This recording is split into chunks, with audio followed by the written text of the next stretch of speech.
हम देखते हैं कि क्या आज वो ऋचाएँ हैं। सत्य युग में जो हम संस्कृत में बोलने वाले वेदों की ऋचाओं को बोलते हुए किसी भी प्रकार की बीमारी को, किसी भी प्रकार की समस्या का हल केवल वेदों के माध्यम से होता था, प्रकृति के माध्यम से होता था। छोटे बच्चे उस समय भी बीमार होते थे, छोटे बच्चों को उस समय भी बीमारियां आती थी। तो अगर आप ऋग्वेद में जाओ तो मानस्तों के तने मानो आयुष्मानो घोषमानो अशिवशीर्षा ऐसा मंत्र है। अगर किसी को, किसी बालक को किसी प्रकार का रोग हुआ तो उस रोग के लिए अगर 1000 आहुतियाँ, 10,000 आहुतियाँ केवल घृत और या तेल से दे दी जाए तो उस बालक को कितना भी रोगी हो उसको ठीक कर सकते हैं। ये ऋग्वेद कहता है, ये शुक्ल यजुर्वेद कहता है। लेकिन ये ब्राह्मणों को, कितने लोगों को मालूम कि ऐसा हो सकता है, ऐसा हम कर सकते हैं। हम जब तक इस ज्ञान को बात मानते नहीं या मानते हुए आगे चलते नहीं, हमें पता नहीं। आज ऋग्वेद में हम देखते हैं, आप सभी को, हमारे पास जो ब्राह्मण बैठे हैं, रुद्र अच्छी तरह पढ़ते हैं, पुरुष सूक्त अच्छी तरह पढ़ते हैं, पुरुष सूक्त का ज्ञान है, सभी है। लेकिन जब विष्णु भगवान को भी कहा गया तो विष्णु भगवान भी कहते हैं कि मेरे ऊपर भी, मैं सारे संसार में व्याप्त हूँ, लेकिन मेरे ऊपर भी दशांगुलम, 1 दशांगुल खाली जगह है। पुरुष सूक्त में एक मंत्र आता है, एक श्लोक, एक ऋचा आती है। इस तत्व को जब तक हम नहीं जानते तब तक हम ये नहीं जानते कि हम कहाँ हैं और हम क्या कर रहे हैं। आप वैसा ही, आप अगर आगे आ जाओ तो हम इसमें देखते हैं कि शुक्ल यजुर्वेद में 16वें अध्याय में एक 43 और 46 की ऋचा है। तो उस ऋचाओं के बारे में कहा गया है कि ओम कीर्तिकेभ्यः, कार्तिकेभ्यः, कीर्तिकेभ्यः एक श्लोक है। उस श्लोक को अगर तुम 10,000 आहुति दूध और तिल के साथ डाली जाए तो वो आदमी दरिद्र हो ही नहीं सकता, धनवान ही होता है, रुद्र में कहा गया है। और इस बारे में हम अगर जानते नहीं तो जानना चाहिए। इसी प्रकार तुम्हारे जीवन में कोई अपमान है, शत्रु है, कोई आया हुआ है, तो एक रुद्र में आता है इरिण्याय च शर्वाय च, ऐसा एक मंत्र आता है, उसकी 1000 आहुति देते हैं तो आपके जीवन में शत्रु आगे टिक नहीं सकता। यह सत्य युग की बात कह रहा हूँ मैं। सत्य युग में इस मंत्रों से आपको आगे किया जाता है। ये शुक्ल यजुर्वेद में ये श्लोक दिए गए हैं। इस श्लोकों से आहुतियाँ, केवल एक श्लोक की आहुति अगर 1000 आहुति दी जाए या 1000 आहुतियों को किया जाए तो आपके जीवन में सारी समस्याओं का समाधान हुआ करता था। और ये ऋषि लोग अपने पास आते, चाहे राजा हो, चाहे और कोई भी। अगर आप सच्ची बात की जाए तो उस समय वशिष्ठ महर्षि के पास दिलीप चक्रवर्ती जो थे, उनको संतान नहीं हुई थी। संतान नहीं हुई तो वशिष्ठ महर्षि के पास गए और कहा, उस समय दिलीप चक्रवर्ती की आयु कहते हैं कि 80 वर्ष की थी और उनके पत्नी की आयु 60 वर्ष की थी। संतान नहीं रहने के कारण चक्रवर्ती होने पर भी उनको संतान नहीं हुई। और अपने गुरु वशिष्ठ जी थे और वशिष्ठ जी के पास गए। पहले वो समझते थे कि मेरे किसी न किसी प्रदेश के वैद्य को बुलाए, उनको बुलाए, संतान होगी ही होगी, मुझे पुत्र प्राप्ति होगी ही होगी, ऐसा वे समझते गए। लेकिन थक कर फिर गुरु के शरण में गए और गुरु को पूछा कि हमारे घर में पुत्र प्राप्ति होनी है, नहीं तो मेरा वंश यहाँ से चला जाएगा। तो महर्षि वशिष्ठ कहते हैं कि मुझे ब्रह्मा का दिए हुए कामधेनु की पुत्री नंदिनी मेरे पास है, उस गौ की, उस गाय की सेवा तुम करो। आज भी तुम्हें कामधेनु क्यों कहा गया है, नंदिनी हो या चाहे सुरभि हो, ये जो एक एक ऋषि के पास एक एक गाय को कामधेनु मंत्र से सिद्ध किया करते हैं। हर ब्राह्मण के पास पहले गाय क्यों हुआ थी, गायत्री क्यों थी, ब्रह्मा ने गायत्री की सृष्टि क्यों हुई, सब मंत्रों से गायत्री को श्रेष्ठ क्यों कहा गया, और कामधेनु की सृष्टि हर घर में गाय क्यों होती थी। कितना भी आदमी, कैसा भी आदमी हो, कामधेनु की पूजा करें। घर की दंपत्ति किसी गाय को अपने पास रखकर उसको चारा दिलाते, 3 समय भी नहलाते हुए अगर करें, और इस बात को ओम सुरभ्यै च विद्महे नंदिनी च धीमहि तन्नो कामधेनु प्रचोदयात्, इस मंत्र को करते हुए गाय के पुच्छ के ऊपर अगर तुम अक्षर डाल दो, रोज गाय को चना गुड़ और फल खिला दो और गाय को प्रदक्षिणा करो, जो दंपत्ति कंप्लीट 6 महीने तक करती हैं, कितनी भी बीमारियां उसके घर में पुत्र प्राप्ति होगी। लेकिन गाय की पूजा करनी चाहिए। ये कामधेनु तंत्र है। कामधेनु में यह बात कही गई है। मंत्र में कहते हुए कामधेनु का मंत्र भी कहा गया है। ब्रह्म रूपाय, ओम ब्रह्म रूपाय विष्णु प्रियाय च शिवशक्ति नमः कामधेनु देवताभ्यो नमो नमः। ये बात कहते हुए कि वो ब्रह्मरूपा कामधेनु है, विष्णु की प्रिया है और शिव की शक्ति है। उसकी उस कामधेनु की जो मंत्र रोज करता है, कामधेनु गायत्री को जो करता है, उसके जीवन में जो भी इच्छाएं हैं वो पूर्ण होती ही है, ऐसा कहा गया। लेकिन आज वो विद्याएं नहीं है, कोई बताने वाला नहीं है। मैंने इससे पहले भी आपको कहा था, एक बार मेरे पास एक महान व्यक्तित्व आए थे गुजरात से, जो गोरक्षा समिति के कोई श्रेष्ठ व्यक्तित्व थे, और उन्होंने कहा था कि इतनी गोहत्याएं हो रहे हैं गुरुजी, हम कुछ नहीं कर सकते।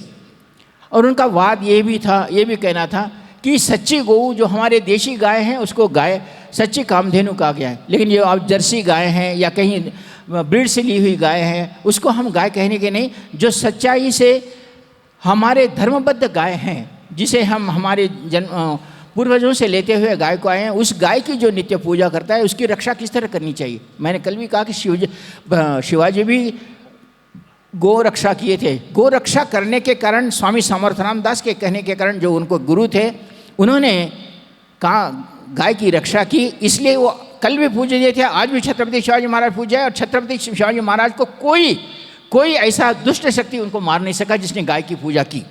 उन्होंने गाय की रक्षा करने के लिए कंकण बांधे थे। कोई खाटिक भी ले जाता था तो उसके जाते थे, और स्वामी समर्थराम दास ने उनको एक मंत्र दिया था, तो ये मंत्र बोल दे, खाटिक वहीं रुक जाएगा। उसका तलवार हाथ उठाता है तो या तो उसके घर में कोई मर जाएगा, नहीं तो उसका हाथ वैसे ही रहेगा, ऐसा उन्होंने कहा। और वह मंत्र ही मैंने, वो महाराज जहाँ भी है, उनका नाम अरुण कुश था, वो वहाँ से आए थे, कहाँ, गुजरात से आए थे, जो रक्षक थे गोरक्षा समिति के। मैंने उनको ये बात कही थी। बाद में उन्होंने 2-3 महीने के बाद मुझे ये कह के बताया, प्रभु आपने जो गुरु गाय कामधेनु मंत्र दिया है, मैंने उसका असर देखा है। जिसके पुच्छ पर भी मैं रहकर 21 बार कामधेनु का मंत्र कहता हूँ, आज से वो गाय खाटिक के पास नहीं गई और उसकी रक्षा हुई। हमें इसका ज्ञान देने वाले न रहे और ज्ञान करने वाले भी न रहे। न गाय की पूजा किस लिए करनी चाहिए हर घर में, तो ब्रह्मा स्वयं कहते हैं कि गाय की सृष्टि ही वैसी हुई है। गौमूत्र में श्रेष्ठता है, गोमय में श्रेष्ठता है, और गाय के हर चीज़ में हमारे पास कह देते हैं, अगर गलती से गाय अपनी स्वस्थता से गाय मर जाए और तुम गाय को तुम्हारे खेत में या कहीं भी गाड़ दो और उसके ऊपर कोई फलदार वृक्ष रखो, वो फलदार वृक्ष में अमृतमय होगा और उसके फल फूल होंगे जहाँ तुम गाय को गाड़े हो उसके ऊपर रखने ऊपर। क्या इसको पता है कि इसको क्या ऐसा हो सकता है? हम गाय को जलाने के लिए या गाय को मारने के लिए देते हैं, लेकिन वो विधान नहीं। हम जब तक इस विधान को जानते नहीं कि गाय क्यों श्रेष्ठ है, माता के बाद या माता के पहले भी किसी को दर्जा दिया जाए तो माता गौमाता है।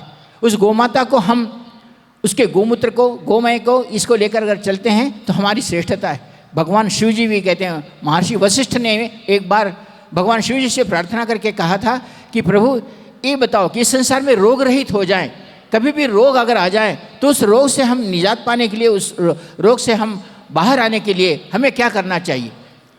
तब भगवान शिव जी ने उन्हें जो मंत्र दिया था वो महामृत्युंजय मंत्र है, ओम त्र्यंबकम यजामहे सुगंधिम पुष्टिवर्धनम उर्वारुकम बंधनान मृत्यु और मुक्षमामृतात्।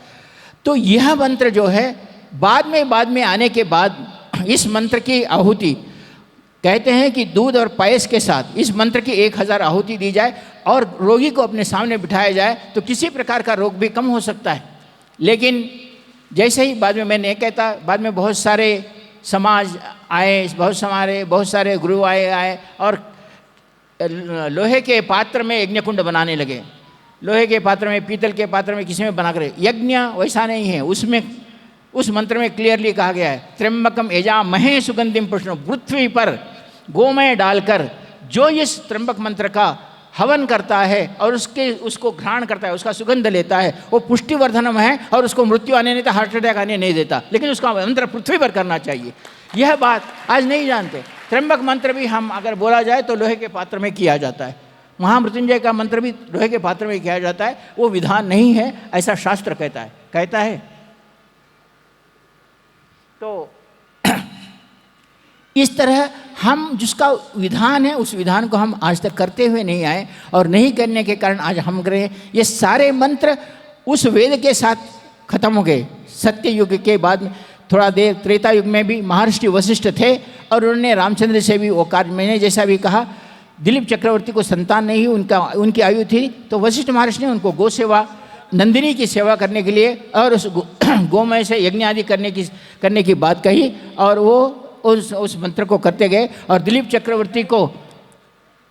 चक्रवर्ती को जो संतान हुई उस संतान का नाम रघु था, और रघुवंश, और उसी रघुवंश में रामचंद्र जी उत्पन्न हुए। वह उन्होंने उनके पास से प्राप्त किया था। जो क्या उस समय ही यह गाय की सेवा थी या गौमाता की सेवा थी? नहीं, आज भी है। तुम देशी गाय की सेवा अगर कामधेनु मंत्र से करते हो तो तुम्हारी सारी कामनाएं पूर्ण हो सकती है, लेकिन मंत्र देने वाला योग्य गुरु हो और करने वाला शिष्य भी योग्य हो। यह जब तक नहीं होता तब तक कार्य नहीं होता।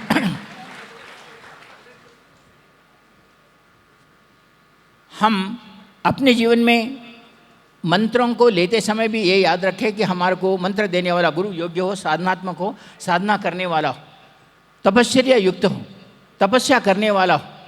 त्रेता युग में राम जब तक थे, वशिष्ठ थे, तब तक ये बात हुई। बाद में जो युग आया वह युग आया भगवान श्री कृष्ण का द्वापर युग।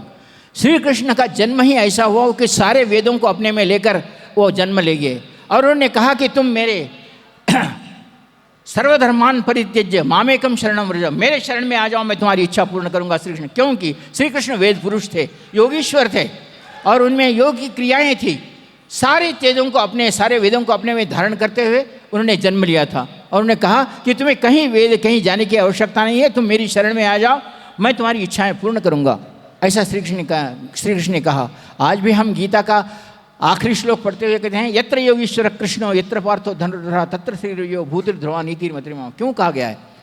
कृष्ण वो वेद और वे वेद को पाठ करने वाला अर्जुन, वेद को मानने वाला अर्जुन और वेदाज्ञ कृष्ण था। इन दोनों का स्मरण मात्र से मैं तुम्हारी इच्छा पूर्ण करता हूँ।